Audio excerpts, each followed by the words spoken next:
muchos procesos que no estaban siendo llevados bajo los términos que establece la ley, que establece la Constitución, y ellos hicieron una conferencia y denunciaron justamente eso.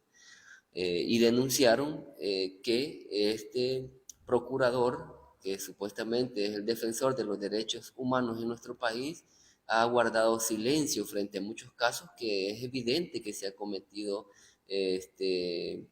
abuso de la ley o abuso del ejercicio del gobierno en cuanto a la PNC y en cuanto a la Fuerza Armada. Hay varios ejemplos donde se denunciaron públicamente de jóvenes que no tenían nada que ver con los temas de, la, de grupos delictivos, ni que tenían nada que ver con ser parte de un grupo delictivo, ni que han cometido delitos, y aún así habían sido encarcelados, pero por la presión social fueron liberados. Frente a esos casos, por ejemplo, el procurador nunca se pronunció frente a ellos. Entonces no es poca cosa que un organismo internacional, que un medio internacional denuncie o encare o desnude el planteamiento o la realidad que está sucediendo en el caso de la Procuraduría para la Defensa de los Derechos Humanos. Para nosotros es lamentable. Nosotros hemos dicho que como FMLN cometimos el error en la legislatura pasada de nombrar a Polonio como procurador,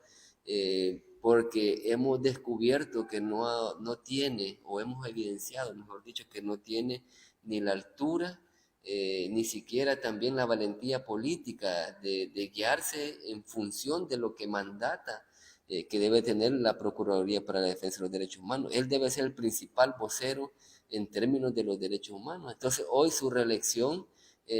al juicio de los ciudadanos decentes en este país y a juicio de la academia, a juicio de muchos intelectuales y gente incluso de la oposición, que consideramos que no es la persona más idónea. Si no, vamos a tener otro periodo más de un procurador que solo va a hablar cuando el gobierno le permita, solo va a hablar cuando el grupo de comunicaciones de presidencia le digan sobre qué tema va a hablar. Es como el mismo ejercicio de la CICIE. Ellos crearon una institución para perseguir la corrupción, pero cuando esa institución descubrió, investigó y documentó actos de corrupción en este gobierno, decidieron ocultar, decidieron silenciar y apartar justamente esas investigaciones que se habían hecho sobre los hechos de corrupción en este gobierno. Entonces lo mismo va a pasar con Apolonio si el gobierno decide darle la reelección, porque esta es una decisión de casa presidencial, no es una decisión que la vaya a tomar ni Apolonio ni la Asamblea Legislativa. Ahí van a hacer el trámite para que lleguen los perfiles, para que se haga el concurso, para que se vote, pero la decisión viene desde CAPRE. A nuestro juicio, como FMLN, Apolonio no reúne las condiciones morales para poder optar para ese cargo. De hecho, le ha fallado a este pueblo, le ha fallado a los ciudadanos y ha fallado el voto de confianza que le entregó segmentos de esta población en la Asamblea Legislativa cuando lo nombraron procurador. Hoy por hoy creemos nosotros que ha dejado mucho que desear en su trabajo. Es una persona que se ha mostrado sumisa y con mucho interés de seguirse manteniendo en el cargo sin hacer el papel que le compete.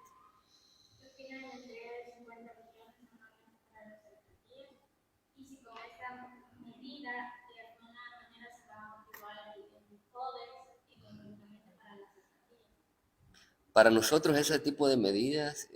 es solo para paliar justamente el grave error que cometieron de quitarle, de robarle, de saquearle los fondos a las comunidades, de, de saquearle los recursos a las comunidades, a los municipios,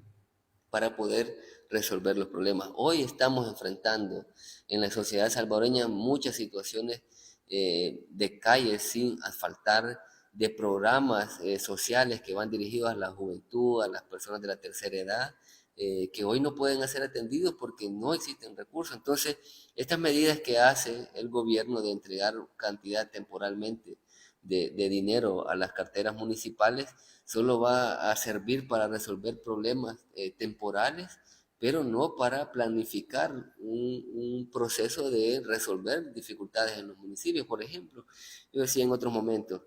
si un municipio vive en zonas o en condiciones de vulnerabilidad ambiental, los municipios, las alcaldías municipales tienen la obligación de atender esos problemas en las comunidades, y son mejor quienes lo conocen. Por eso hay un consejo plural que va y conoce la realidad de ese municipio. Pero un organismo nacional como la DON no va a ser capaz de ir a atender, no va a ser capaz de resolver esos problemas de mitigación de riesgo, porque el único enfoque que está haciendo, que está implementando, es justamente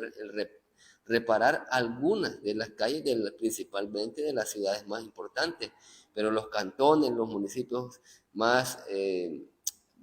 más distantes de las capitales o de la capital de San Salvador o de las cabeceras de los departamentos, son los que van a salir más afectados. Entonces este recurso que se le entrega realmente son medidas paliativas, no resuelven los problemas de los municipios y lo hacen también bajo una lógica electorera en el sentido de que ya han visto publicaciones, ya han visto denuncias públicas de muchos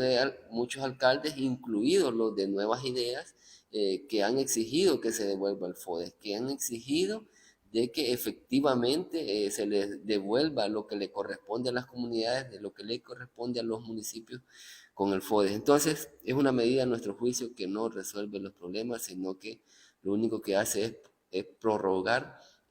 la solución o los problemas que viven las comunidades y los municipios. ¿Cuál es su percepción de que los diputados mayoritarios mencionan siempre que el presidente, mientras él lo solicite, ellos lo van a aprobar? Sí, yo decía justamente de que la actitud, la acción y el quehacer de la Asamblea Legislativa ha perdido todo carácter serio, todo carácter por el cual ha sido mandatado por la Constitución. Todos los organismos del Estado, tanto el Ejecutivo como el Legislativo, el Judicial, deben de tener una cooperación mutua, debe de haber en cada espacio una particularidad. El Ejecutivo justamente es para ejecutar la obra política, perdón, para ejecutar la obra pública, la política pública, debe de centrar su atención en eso. Y el órgano legislativo debe de centrarse en deliberar, en discutir sobre lo que requieren las necesidades de la sociedad para aplicar o para construir leyes que ayuden a resolver los problemas de la sociedad. Hoy por hoy la Asamblea Legislativa no hace eso. Es una simple unidad de apretabotones, como ellos lo dicen, una simple unidad de recoge piezas, una simple unidad donde solo hacen pasar los papeles que desde el Ejecutivo se plantean. Han habido una gran cantidad de iniciativas que el FMLN ha presentado y ninguna de ellas ha sido, en su mayoría ninguna, ha sido acompañada por el oficialismo. Otros partidos de oposición han presentado piezas de correspondencia y también han sido rechazadas, muchas de ellas no han pasado ni siquiera al Pleno. Incluso han habido iniciativas de diputados de Nuevas Ideas que tampoco han sido tomadas en cuenta. Eso demuestra, eso refleja, eso revela para la sociedad salvadoreña que la ley que sí se va a aprobar y la ley que se va a derogar, el artículo que se va a quitar, el artículo que se va a integrar a cualquier ley, eso solo pasa por mandato del Ejecutivo. Es penoso para la sociedad salvadoreña que un órgano como la Asamblea Legislativa haya llegado a tan bajo perfil, a tan bajo actuar en este país. Es decir, no están cumpliendo con sus funciones, no están cumpliendo con su papel, porque se han quedado simplemente a aprobar, a pasar el trámite de aprobación de lo que el gobierno, de lo que Nayib Bukele está planteando. Entonces no es extraño ese tipo de comentarios de los diputados del oficialismo que le rinden culto, que le rinden homenaje, que le guardan respeto, temor y miedo al presidente, y frente a eso van a tomar la decisión que ellos digan. Ellos no quieren ser, o no quieren pasar, mejor dicho, la experiencia que dos diputados de ellos, de Nuevas Ideas, hicieron teniendo un papel digno, decente, de enfrentarse a cosas que no son correctas en la Asamblea Legislativa y usaron todo el peso político de la Asamblea Legislativa para apartarlos del cargo, para apartarlos de ese papel. Entonces muchos de ellos están atemorizados. Y yo quiero comentarles a los que le dan seguimiento constante al tema de la Asamblea Legislativa, de que no, ahí en Nuevas Ideas también hay conflictos, ahí en Nuevas Ideas también hay debates, hay tensiones, hay fraccionamientos, se escuchan rumores en la asamblea de grupos de poder diferentes, pero que no se han atrevido hasta hoy a denunciar justamente lo incorrecto, lo que se está haciendo. Ahí hay un control, un chantaje, un soborno de muchos de los diputados que mejor se mantienen calladitos para no ser perseguidos, enjuiciados, encarcelados por el gobierno, por el régimen. Hemos sabido de agrupaciones al interior de que han estado a punto de separarse de la bancada CIAN. De hecho, si ustedes se recuerdan, hace un par de meses la bancada CIAN montó un espectáculo, un show, donde todo un grupo de diputados entraron en conjunto al Parlamento y mandaron un mensaje de decir de que están unidos, de que están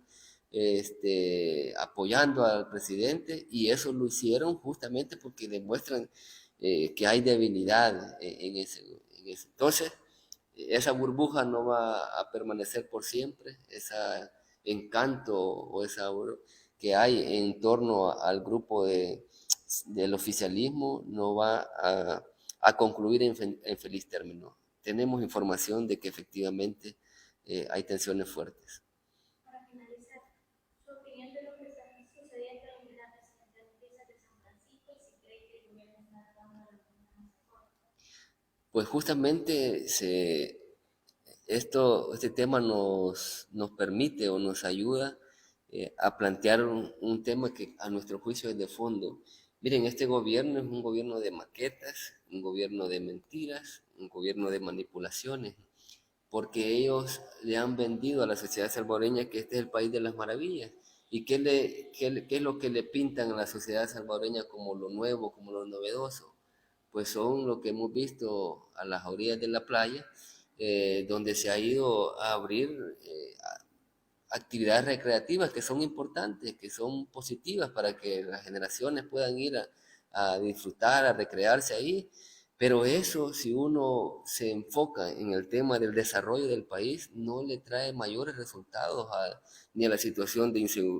inseguridad, ni a la situación de empleo para las familias, ni a la situación de la carencia que hay de los costes de la vida. Esos temas no resuelven los grandes problemas fundamentales que tiene el país, pero ellos lo están vendiendo como una gran obra. Vendieron como una gran obra un tramo de una calle que va directo a la playa del Tunco, que así es originariamente, aunque ellos le han querido cambiar de nombre, y que ese es un proyecto construido, gestionado, planificado,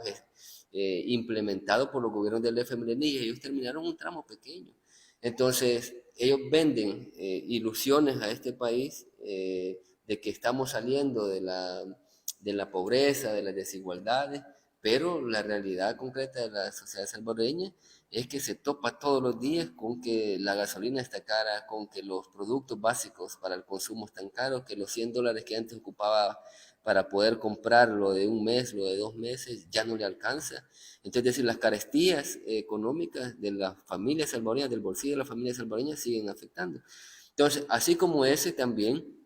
se han prometido una gran cantidad de cosas. Por ejemplo, la calle que conduce, o la calle que conduce a Santana por Los Chorros, ya hace un par de meses habían prometido que iban a resolver ese problema. Acusaron a otros gobiernos de que no habían sido incapaces de resolver eso, pero hoy frente a los estragos que deja el invierno, hemos visto que no han hecho, que no han actuado para resolver ese problema. Es lo mismo que de la comunidad que hace unos días evidenciamos, habían prometido más de 31 millones de dólares para invertir en las bóvedas, para poder proteger a las familias, Y hoy hemos visto una noticia triste, lamentable para las familias que pierden bienes materiales, más hoy con el incremento de los costos de los productos para poder construir, se ven en dificultades realmente para poder resolver esos problemas de mitigación, y el gobierno ha sido incapaz de darle una respuesta y de darle certeza a la población. Ha circulado en redes sociales recientemente un video donde el ministro de Obras Públicas ofreció que iba a resolver ese problema, y estamos hoy a días de haber vivido una situación difícil en esas comunidades. Entonces nosotros creemos que así como ese tema, tanto en los temas ambientales como el tema económico, como el tema de desarrollo de nuestro país, este gobierno ha dejado mucho que desear, y ha mostrado realmente su careta, que es una propaganda de mentiras, una propaganda de engaños, pero que realmente no está atendiendo los problemas de raíz.